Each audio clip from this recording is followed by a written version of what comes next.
Spiritual awareness can ruin your life, and not in the dramatic way people usually mean it. Not because truth is bad, not because higher awareness is some kind of curse. What ruins your life is what happens when your eyes open faster than your soul can steady itself. A lot of people step into this world expecting peace, clarity, maybe even some sacred sense of relief. They think the veil lifts and suddenly everything makes sense. Reality becomes cleaner, lighter, more beautiful. Yet what often happens first is much harsher than that. You begin to notice how much of life feels staged. Conversations start sounding rehearsed. Social roles feel like costumes. Beliefs look inherited rather than chosen. Even your own identity begins to feel suspicious, like a mask worn so long you forgot there was ever a face underneath it. At first, curiosity carries you. Curiosity always feels innocent in the beginning. You ask a few deeper questions. You start reading about hidden history, symbolism, ancient teachings, natural law, the architecture beneath ordinary life. One idea leads to another, then another, and pretty soon you're not exploring anymore. You're descending. Every late night starts to feel like a secret initiation. Patterns appear where randomness used to be. Synchronicities seem to glow. Meaning hides in everything. Somewhere in that rush, a subtle feeling creeps in, almost too quiet to catch at first. Why am I seeing this when so many people aren't? Why does it feel like I've found a map no one else knows exists? And just like that, awakening stops being a search for truth and starts becoming a private world of mental intensity no one around you seems able to enter. Something heavy begins forming under the surface, not immediately, more like frost spreading across glass while you're still admiring the view. Knowledge keeps expanding, but your connection to ordinary life starts shrinking. Friends seem harder to relate to. Everyday conversations feel thin, almost unreal. You're still in the same world, but you no longer stand inside it the same way. A strange distance opens up between you and everything familiar. People stop looking like people and start looking like patterns, scripts, conditioning, old wounds dressed up as personality. At first that feels like insight, feels sharp, feels intelligent. But what's actually happening is colder than it seems. You're no longer relating, you're observing, watching, categorizing, standing outside the human moment instead of inside it. That's the first hidden cost no one prepares you for. Awareness doesn't always arrive like sunrise. Sometimes it arrives like acid, not because truth is evil, but because truth can tear through the structures that once held your life together before anything wiser has been built in their place. And once that first crack opens, once the curtain pulls back, and you catch even a glimpse of how much was constructed, inherited, conditioned, or false, you can't go back to innocent participation. A kind of grief begins there. You mourn a world that was never fully real, yet still gave you somewhere to stand. So yes, spiritual awareness can ruin your life. It ruins the life built on illusions, and for a while, it leaves you in the rubble wondering whether what's coming next is freedom or collapse.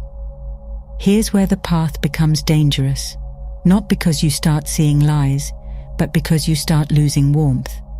Plenty of people think spiritual growth means collecting hidden knowledge, learning deeper frameworks, seeing through corruption, recognizing programming in society, religion, politics, culture, and human behavior. On the surface, that looks like progress, looks like awakening. Yet there's a difference between perception expanding and character deepening, and that difference changes everything. A sharp mind can break apart illusion in a single afternoon. A heart strong enough to hold what's been revealed takes much longer to build. When one grows without the other, awareness stops feeling sacred and starts feeling corrosive. Maybe you've felt some version of it already, loving humanity in theory, while quietly losing patience with actual human beings, caring about truth while becoming irritated by ordinary people who seem asleep to it, seeing unconsciousness everywhere and slowly mistaking contempt for clarity. That poison rarely arrives wearing a dark cloak. It comes dressed as intelligence, as discernment, as being awake. You tell yourself you're only being honest. You convince yourself you've simply outgrown surface-level living. Underneath all of it, though, something uglier is taking shape: emotional superiority, spiritual elitism, resentment disguised as insight. Nietzsche warned, if you gaze long enough into an abyss, the abyss will gaze back into you. Most people hear that and think it means don't think too deeply. Not quite. A better reading might be this: stare at darkness without enough inner light, and darkness begins rearranging your face. A second trap opens right after that. Once illusion starts collapsing, meaning often collapses with it. You begin to see how much of life is inherited, socially manufactured, unconsciously repeated. Goals look borrowed, institutions look hollow, identity looks assembled. A terrifying question rises from underneath all of it. If so much is fabricated, then what exactly is the point of any of it? That's where many people confuse spiritual depth with nihilism. They think they've transcended the world because nothing seems to matter anymore. In reality, they haven't become free. They've just lost the ability to care. One path hardens into hatred of the world.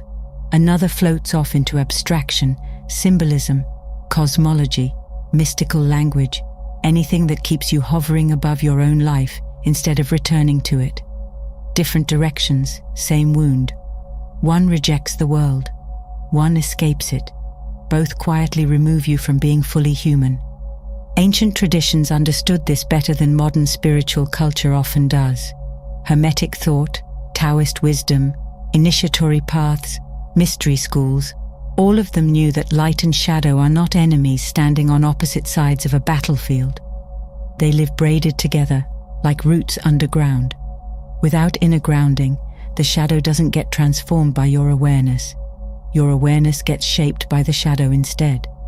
So a person can learn sacred language and still become brittle, can collect esoteric insight and still become emotionally diminished, can speak endlessly about awakening while becoming more disconnected from love, humility, and real presence. Knowledge is neutral, always has been. Trouble begins when your intellect expands faster than your being can carry it. Then truth doesn't liberate you, it splits you. And once that split deepens enough, the whole journey starts to feel less like a revelation and more like a quiet form of internal exile. At some point, a realization dawns that changes the whole map. Nothing is wrong with you because this phase is not a mistake. It's a stage. A brutal one, yes, but still a stage. Every tradition worth taking seriously understood that human transformation happens in layers, not leaps. Awareness comes first. Capacity takes longer. Sight expands before strength does. And most of the suffering people call a spiritual crisis is born in the space between those two movements. You see more than you know how to live. You perceive more than your nervous system can regulate. Your mind reaches a mountain peak while your emotional life is still climbing from the valley. No wonder it feels disorienting. You're trying to breathe air your inner world hasn't adapted to yet. There are, in a sense, two awakenings. First comes the awakening of sight. That's when the veil lifts. You begin seeing illusion, unconsciousness, programming, symbolic structures, the hidden architecture beneath appearances. Almost everyone talks about that stage because it's dramatic, intense, and easy to romanticize. Much fewer people talk about the second awakening, the awakening of strength. That's the part where your inner life becomes stable enough to hold what you've seen without becoming bitter, inflated, detached, or broken. Dark nights of the soul happen in the distance between those two awakenings. Collapse happens there. So does confusion. So does the strange feeling of being exiled from your own previous life. Not because you failed, but because innocence has ended while wisdom hasn't fully formed yet. Even old myths point to this. Take the story of Adam and Eve. Read with deeper eyes. It doesn't have to be a tale about disobedience. It can just as easily be read as a tale about readiness. They eat from the tree of knowledge, and suddenly their awareness bursts open, but nothing inside them has matured enough to hold that expanded perception. So exile begins. Not merely exile from a garden, but exile from innocence, from simplicity, from the unbroken state that existed before awareness outran integration. That pattern repeats itself in modern spiritual life all the time. Someone consumes more truth than their psyche can digest, and what should have become nourishment becomes poison instead. Not because truth is harmful, but because digestion matters. A body can choke on medicine taken in the wrong dose. A soul can do the same with revelation. Physiology matters here too, and people don't talk about that enough. Your mind can understand something in an instant. Your body can't. Your nervous system can't. Emotional maturity can't. Character can't. That's why ancient paths emphasized initiation, preparation, stages, purification, humility, discipline, not as gatekeeping, but as protection. Manly P. Hall warned about the gap between knowing and becoming. Rudolf Steiner warned that higher knowledge does not automatically improve a person. It often intensifies whatever already lives inside them. So if fear, ego, instability, or unhealed wounds remain untouched, expanded awareness can magnify all of it. Seen that way, the real danger isn't dark truth. Real danger lies in receiving profound knowledge without the inner architecture required to metabolize it. And once you understand that, something softens. You stop calling yourself broken. You start seeing yourself as unfinished, which is a very different thing. Healing begins the moment you stop worshipping your distance. A lot changes when you finally see that the coldness wasn't wisdom at all. It was armor. Detachment wasn't proof of higher vision. It was overwhelm wearing a philosopher's coat. Contempt for unconscious people was never strength. It was fear turned outward. Underneath the irritation, underneath the judgment, underneath the quiet superiority, there was usually something much simpler and much more human, not knowing how to belong anymore. And once that becomes visible, compassion starts to return, not as a moral performance, not as some polished spiritual virtue, more like remembering what people really are, not NPCs, not programs, not cardboard cutouts inside a scripted world. Human beings carrying invisible scar tissue, histories, conditioning, abandonment, loss, survival patterns, unspoken grief. Suddenly the crowd doesn't look asleep in the same way. It looks wounded, familiar even. Another shift follows close behind. Meaning has to be rebuilt on purpose. When all the inherited structures collapse, social goals, collective scripts, borrowed beliefs, you're left with a frightening freedom.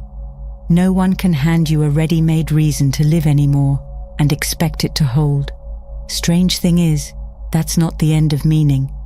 That's the beginning of responsibility. Some things matter only because you were told they should. Other things matter because your soul consciously chooses them. And once you begin asking what deserves your devotion now, something inside you starts moving again. Not because certainty returns, but because participation does. Existential thought brushes against something powerful here. When meaning is not guaranteed, choice becomes sacred. So the answer isn't pretending. Life is inherently full of ready-made significance. Answer is choosing what will become significant through your attention, your integrity, your service, your love. A return to life happens next, and it's quieter than people expect. Not fireworks, not cosmic slogans, more like coming back into your own body after years of hovering above it. Carl Jung became a lifeline for many people precisely because his work never pointed toward escape. He spoke of making the unconscious conscious, of integration rather than avoidance, of wholeness rather than performance. That changes everything. Shadow work stops being a trendy phrase and becomes a bridge. You begin asking harder questions. Why was a particular truth so seductive? What wound interpreted it? What part of you benefited from being detached, superior, unreachable, hidden behind concepts? Those questions are not punishments. They are doors. And when you walk through them, awareness stops floating above life and starts entering it. Relationships become real again. Breath becomes real again. Mornings become real again. Awareness no longer pulls you out of the world. It deepens your way of standing inside it. That is where alchemy stops being a metaphor you admire and becomes a process you live. Old meaning burns away.